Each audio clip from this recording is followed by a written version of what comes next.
Hello and welcome to 100% math. हम करेंगे इस वीडियो में क्लास 10th के लिए चैप्टर नंबर 7 कोऑर्डिनेट ज्योमेट्री के all the concept and formulas. तो आज की इस वीडियो में मैं आपको क्लियर करवाऊंगी आपको डिस्टेंस फार्मूला के जो फॉर्मूले में कंफ्यूजन रहता है ज्यादातर बच्चों को, वो आज आपकी क्लियर करवाऊंगी।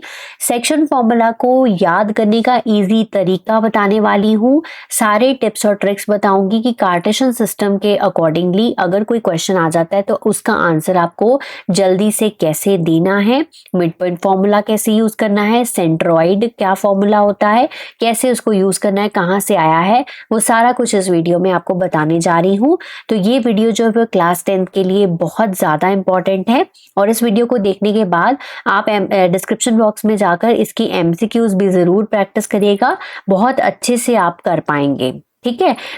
फिर भी कोई डाउट रह जाता है तो प्लीज कमेंट सेक्शन में कमेंट कर दीजिएगा, मैं उसका आंसर आपको जरूर दूंगी। और एक और बात, आप हमारे चैनल को सब्सक्राइब जरूर कर लीजिए और बेल आइकन को भी प्रेस करें ताकि जब भी कोई न्यू वीडियो आए तो उसका नोटिफिकेशन आप तक सबसे पहले पहुंच जाए। ये वीडियो बहुत इंपॉर्टेंट है, इसके नोट्स अपनी कॉपी पे जरूर क्रिएट करिएगा। आइए वीडियो स्टार्ट करते हैं। Starting with the concepts of chapter number 7 coordinate geometry. इसमें सबसे पहले हमें पता होना चाहिए कार्टेशियन सिस्टम क्या होता है।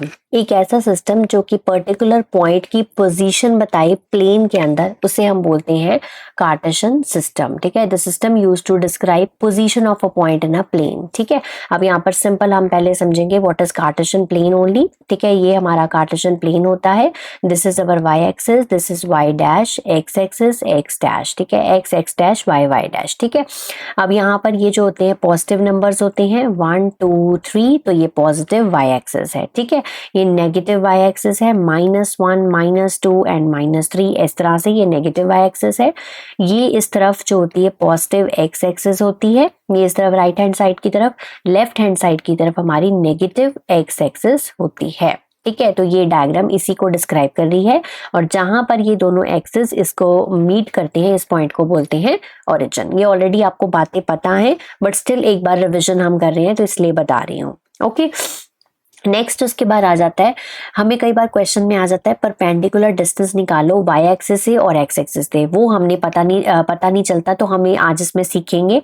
तो देखो perpendicular distance from x axis क्या होता है। बेसिकली अगर कोई पॉइंट दिया हो, जैसे यहाँ पर P2,3 दिया है, अगर हमें बोला जाए perpendicular distance from x axis, ठीक है, तो उसका वाई कोऑर्डिनेट आंसर है। ठीक है, और अगर बोला जाए perpendicular distance from y axis तो उसका एक्स कोऑर्डिनेट आंसर है। अब वो कैसे है, वो लॉजिक यहाँ से आया है, देखो ध्यान से। अब यहाँ पर आप देखो perpendicular distance from x axis जब बात करते हैं तो हम उसकी जो मेजरमेंट है वो एक्स एक्सिस से करते हैं। ये 2,3 पॉइंट प्लॉटेड है ना, ये वाला P। अब यहाँ पर देखो कि यहाँ परपेंडिकुलर डिस्टेंस देखना है एक्स एक्सिस से, तो एक्स एक्सिस देखो कितना दूर है, ये 3 यूनिट्स दूर है। 3 यूनिट्स मतलब उसका वाई कोऑर्डिनेट। ठीक है, ये इसलिए मैंने बताया था perpendicular distance from y axis, तो ये हमारी वाई एक्सिस है। ठीक है, ये हमारी वाई एक्सिस है। यहाँ से डिस्टेंस देखो इस पॉइंट का कितना है, तो ये है 2 यूनिट्स, है ना, तो उसका एक्स कोऑर्डिनेट। ठीक है, तो मतलब बेसिक लॉजिक तो आपको समझ आ गया होगा। अगर कोई भी पॉइंट दे रखा है, अगर पूछा जाए perpendicular distance from x axis, तो एक्स एक्सिस मतलब तो उसका वाई कोऑर्डिनेट उसका आंसर है, और अगर पूछा जाए perpendicular distance from y axis तो उसका एक्स कोऑर्डिनेट आंसर है। ये आपके लिए टिप है, आपकी एमसीक्यूज के लिए। ओके, नेक्स्ट आ जाता है, अब कार्टेशियन प्लेन में हमारे पास 4 क्वाड्रेंट है, first quadrant, second quadrant, third quadrant and fourth quadrant. इस तरह से क्वाड्रेंट्स बनते हैं।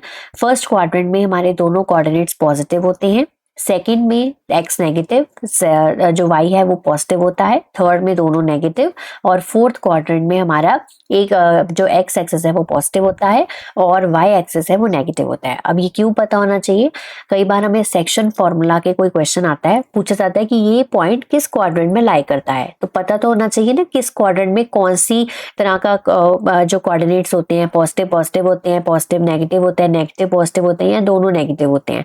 तो ये आपको आपकी टिप्स पे होना चाहिए।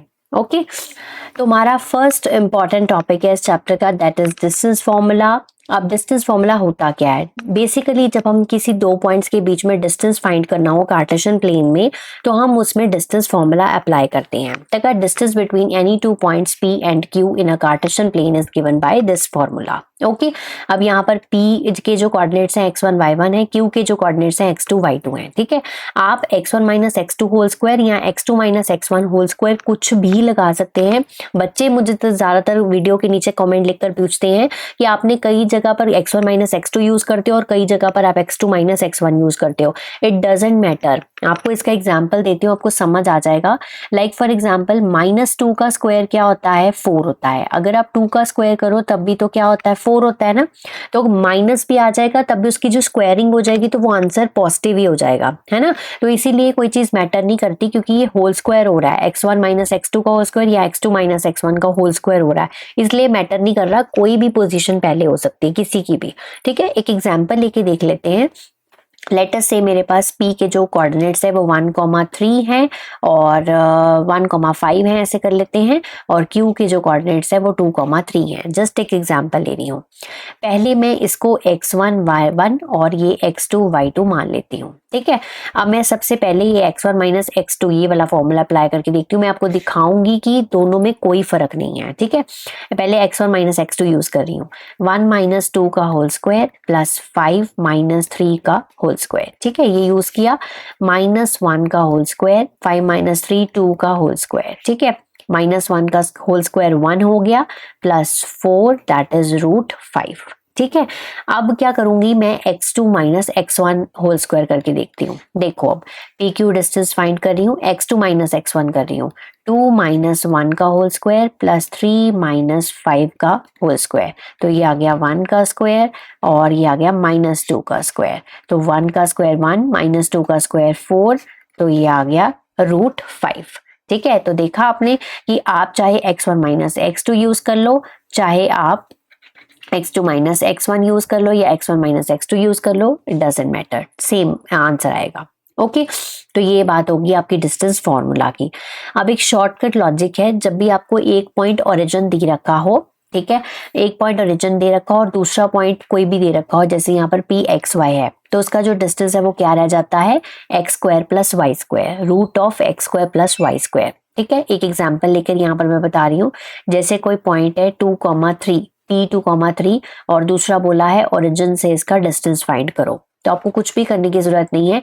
आपने सीधा x square plus y square, मतलब ये हमारा x है और ये हमारा y है, सीधा 2 का स्क्वायर प्लस 3 का स्क्वायर। ठीक है, 2 का स्क्वायर 4 प्लस 9, ठीक है, √13। तो ये इसका आंसर है। ठीक है, तो आपने सीधा directly √x square plus y square कर लेना है। अगर ये बाई चांस फॉर्मूला नहीं भी याद रहता है तो डोंट वरी अबाउट इट। ठीक है, आप सिंपल इस फॉर्मूले से भी इसको कर सकते हो। ठीक है, आप सिंपल ऐसे करोगे, 2 माइनस 0 का होल स्क्वायर, मतलब मैंने इसको x1 y1 और इसको x2 और y2 मान लिया। 2 माइनस 0 का होल स्क्वायर, 3 माइनस 0 का होल स्क्वायर, तब भी वही चीज बनेगी। ठीक है, आई होप ये आपको बात आपको अब क्लियर हो गई है। 4 प्लस 9 √13, तब भी सेम ही आएगा। ये चीज अगर ये लॉजिक नहीं भी याद रहता है, बट ये शॉर्टकट्स होते हैं, तो ये अगर याद रहेंगे तो ज्यादा बेनिफिट होगा आपके लिए। ओके, नेक्स्ट आ गया most important topic, problems on equi distant point. तो इसको करने के लिए ना मैंने एक एग्जांपल लिया है, वो भी एनसीईआरटी का। इसको हम सॉल्व करेंगे इस वीडियो में। ठीक है, problems on equi distant point का मतलब होता है, जैसे लेट अस सपोज हमारे पास कोई दो पॉइंट्स हैं, लेट अस से ए पॉइंट है, लेट अस से ये बी पॉइंट है। ए के कोऑर्डिनेट्स हैं x1 y1 और बी के कोऑर्डिनेट्स हैं x2 एंड y2। ठीक है, ये हमारे पास गिवन है और लेट अस से यहाँ पर x कोई पॉइंट है। अब इसका मतलब क्या है? सबसे पहले ये जो इक्वी डिस्टेंट इतना बड़ा वर्ड है, इसका मतलब समझते हैं। इक्वी का मतलब है यहाँ पर इक्वल, ठीक है, और डिस्टेंट का मतलब है यहाँ पर डिस्टेंस। मतलब सिंपल वर्ड्स में अगर इक्वी डिस्टेंट को बोला जाए तो इक्वल डिस्टेंस है इसका मतलब, सिंपल लैंग्वेज में अगर बात की जाए। ठीक है, यानी कि ये जो x पॉइंट है, this is equi distance from a and equi distance from b, यानी कि equal distance from a and equal distance from b, यानी कि इसका जो डिस्टेंस है, ax का डिस्टेंस है, वो bx के डिस्टेंस के बराबर है। ठीक है, बस इतनी सी बात आपको याद रखनी है। दो पॉइंट है, ठीक है, मान लो दो डेस्टिनेशंस हैं, ठीक है, ए और बी दो डेस्टिनेशंस हैं और एक्स बीच में कोई और डेस्टिनेशन है। एक्स का उतना ही डिस्टेंस है ए से जितना डिस्टेंस उसका बी से है, यानी कि x a is equals to x b, ये कहने का मतलब है। अब क्वेश्चन कैसे आता है, find a relation between x and y such that point x y is equal distant from the points 3,6 and -3,4। ऐसे क्वेश्चंस को करने के लिए सबसे बेस्ट होता है आप फिगर बना ले। ठीक है, तो फिगर जब आप बना लोगे तो आधा काम आपका आसान हो जाता है। लेट अस से मान लेते हैं कि ये पॉइंट ए है और ये पॉइंट आपका बी है। ए पॉइंट जो है वो है 3,6, बी पॉइंट है जो आपका -3,4 है, और जो आपका पॉइंट है पी मान लो इसको, ठीक है, पी पॉइंट है एक्स कॉमा वाई। अब उसने कहा जो ये वाला पॉइंट है पी, ठीक है, ये इक्वल डिस्टेंट है ए और बी से, यानी कि पी ए डिस्टेंस जो है वो पी बी डिस्टेंस के इक्वल है ना। ठीक है, तो अब हम यहाँ पर दोनों डिस्टेंस फाइंड करेंगे और फिर दोनों को इक्वेट करके रिलेशन फाइंड करेंगे बिटवीन एक्स एंड वाई। कभी कभी हमें ये कोऑर्डिनेट में से एक कोऑर्डिनेट गिवन होता है तो किसी अननोन वेरिएबल की वैल्यू निकालने के लिए बोला होता है, ऐसा भी क्वेश्चन फ्रेम होता है। ठीक है, उसमें सो पी ए का डिस्टेंस आ जाएगा हमारे पास x -3 का होल स्क्वायर प्लस y -6 का होल स्क्वायर। ठीक है, और पी बी का डिस्टेंस आ जाएगा हमारे पास, ये देखो x -3 यानी कि x +3 का होल स्क्वायर और y -4 का होल स्क्वायर। आप चाहे तो x1 - x2 लगा लो, x2 - x1 लगा लो, वो आपकी चॉइस है। ठीक है, अब यहाँ पर p a is equals to p b करना है तो मैं यहाँ पर कर रही हूँ। ठीक है, p is equals to p b, p a का डिस्टेंस है x -3 का होल स्क्वायर y -6 का होल स्क्वायर, यहाँ पर है x +3 का होल स्क्वायर y -4 का होल स्क्वायर। ठीक है, जब आपको प्रैक्टिस हो जाती है ना तो आप ऐसे क्वेश्चंस को बड़ी जल्दी सॉल्व कर लेते हो। अब दोनों का रूट हटाने के लिए मैं स्क्वायरिंग बोथ साइड्स कर रही हूँ। ठीक है, और स्क्वायर्स भी एक ही स्टेप में ओपन कर रही हूँ। स्क्वायरिंग बोथ साइड से दोनों के जो रूट है वो कट जाएंगे। ओके, सो यहाँ पर स्क्वायर्स ओपन कर रही हूँ मैं, तो x स्क्वायर +9 - 6x, ठीक है, और y स्क्वायर +36 - 12y, ठीक है, is equal to x square और +9 + 6x plus y square +16 minus ये हो गया 8y। ठीक है, तो ये जो स्क्वायर्स वाले फॉर्मूले हैं वो आपको अच्छे से याद होना चाहिए। वो सिंपल से दो फॉर्मूले होते हैं, a + b whole square, a - b whole square. ठीक है, तो यहाँ से x square y square x square y square सामने सामने से कट गए। ठीक है, बचा क्या, 9 + 36 कितने हो गए 45 -6x -12y is equal to 9 + 16 25 plus 6x -8y। अब यहाँ पे ध्यान रखना ये नहीं कट करने -6x और ये +6x, क्योंकि साइन डिफरेंट है और है भी दोनों ऑपोजिट साइड्स में है, एक साइड पे होते तो कट जाते। ठीक है, तो यहाँ से मैं अब यहाँ पे आ जाती हूँ सॉल्व करने। 45 - 25, सो मैं इसको पहले इधर ही ले आती हूँ। 45 - 25 -6x, तो ये वाला जो राइट हैंड साइड वाला -6 है इसको भी इधर ले आते हैं, -6x हो जाएगा -12y plus 8y is equal to 0। तो सारी टर्म्स मैंने उठा के लेफ्ट साइड पे कर ली, राइट साइड पे 0 बना दिया। 45 - 25 तो ये हो गया 20, ठीक है, -12x, ठीक है, और ये आ गया -4y इज इक्वल टू 0। अब इसको पॉजिटिव कर लेते हैं, इन सभी को उठा के राइट साइड पे ले जाते हैं और लेफ्ट साइड पे 0 बना लेते हैं। सो 12x प्लस 4y -20, वहां तक सिंप्लीफाई करना होता है जहां तक हो रहा है। अब इस पूरी इक्वेशन को 4 से डिवाइड कर रही हूँ, so 3x plus y -5 is equal to 0। तो ये आपका आंसर है। ठीक है, इसको मैंने लास्ट में 4 से सिर्फ डिवाइड किया है। ठीक है, 3x plus y -5 is equal to 0। तो this is the relation between x and y। Next most important formula है हमारा इस चैप्टर का सेक्शन फॉर्मूला। अब यहाँ पर ये कहता है कि लेट अस से ये ए बी दो पॉइंट्स हैं, ठीक है, जॉइनिंग दीज पॉइंट्स, ठीक है, एक लाइन सेगमेंट बन रही है। अब यहाँ पर एक पॉइंट है पी एक्स कॉमा वाई जो कि इस लाइन सेगमेंट को m1 रेशो m2 में इंटरनली डिवाइड कर रहा है। ठीक है। तो कोऑर्डिनेट्स क्या है इस पॉइंट P के, वो कोऑर्डिनेट्स होते हैं m1 x2 m2 x1 divide by m1 plus m2 m1 y2 m2 y1 m1 plus m2। ये जो फॉर्मूला है ना, ज्यादातर बच्चे भूल जाते हैं, नहीं याद रख पाते। इसको याद करने का एक शॉर्टकट लॉजिक बताती हूँ। सिंपल क्या है, यहाँ पर लिखो m1, यहाँ पर लिखो m2, यहाँ पर लिखो x1, यहाँ पर लिखो x2, क्रॉस मल्टीप्लाई करो, m1 x2 plus m2 x1 बन गया फॉर्मूला। ठीक है, डिवाइडेड बाय टोटल रेशियो। ठीक है, m1 प्लस m2। ऐसे ही इसका बना लो, m1 m2 y1 y2। ठीक है, m1 y2 m2 y1, cross multiply m1 y2 m2 y1। तो no need to learn the formula, just remember this कि आपको m1 m2 लिखना है, x1 x2 लिखना है, just cross multiply and create the formula. ठीक है, तो इस तरीके से आप इस फॉर्मूला को कभी नहीं भूलेंगे। मैं भी ज्यादातर यही ऐसे ही यूज करती हूँ इसको याद करने का तरीका, क्योंकि कंफ्यूजन हो ही जाती है, जितना मर्जी आप याद रख लो। ठीक है, तो इस वे आउट से आप कभी भी नहीं भूलोगे इस फॉर्मूले को। ठीक है, नेक्स्ट आ जाता है कि अगर बाय चांस जैसे हमारे पास कई बार क्वेश्चन में इस तरह का क्वेश्चन होता है, जैसे ए के पॉइंट्स हैं 2,3, बी के पॉइंट्स हैं 1,5, जस्ट एक एग्जांपल है। ठीक है, सी जो है यहाँ पी मान लो आप, ठीक है, कोई भी पॉइंट है पी, यहाँ पर उसका जो पॉइंट है 0,x है। ठीक है, तो यहाँ पर आपकी जो रेशो है वो आप क्या सपोज करोगे, k/1। मतलब अगर आपका ये वाला जो पॉइंट है या ए पॉइंट है या बी पॉइंट है, किसी में भी एक भी कोऑर्डिनेट मिसिंग है, तो वहां पर आप रेशो यूज कर रहे हो k/1। तो आपको ये याद रखने की जरूरत नहीं होती है। ठीक है, ये कंफ्यूजन क्रिएट कर देता है। आप सिंपल इस चीज को ही लगाकर यही वाला लॉजिक लगा सकते हो, मतलब यही वाला फॉर्मूला में सारी चीजें पुट कर सकते हो। ये जब आपको क्वेश्चन आएगा ना, तब आपको बताऊंगी कि नॉर्मल फॉर्मूले में और k/1 वाला जो हम लेते हैं उस फॉर्मूले में क्या फर्क होता है। ठीक है, ये आपको क्वेश्चंस में क्लैरिटी ज्यादा हो जाएगी। नेक्स्ट आ जाता है कि अगर बाई चांस ये जो हम कह रहे हैं m1 रेशो m2 में डिवाइड करती है, ये जो पॉइंट है P a b line segment को, ठीक है, तो अगर ये रेशो जो है वो 1:1 बन जाए, मतलब 1:1 में डिवाइड कर रहा है, तो क्या हो जाएगा, m1 m2 खत्म हो जाएगा। ठीक है ना, m1 m2 की वैल्यू 1 हो गई। ठीक है, तो वहां पर ये जो हमारा न्यू फॉर्मूला क्रिएट हो जाता है, जिसको हम बोलते हैं मिड पॉइंट फॉर्मूला।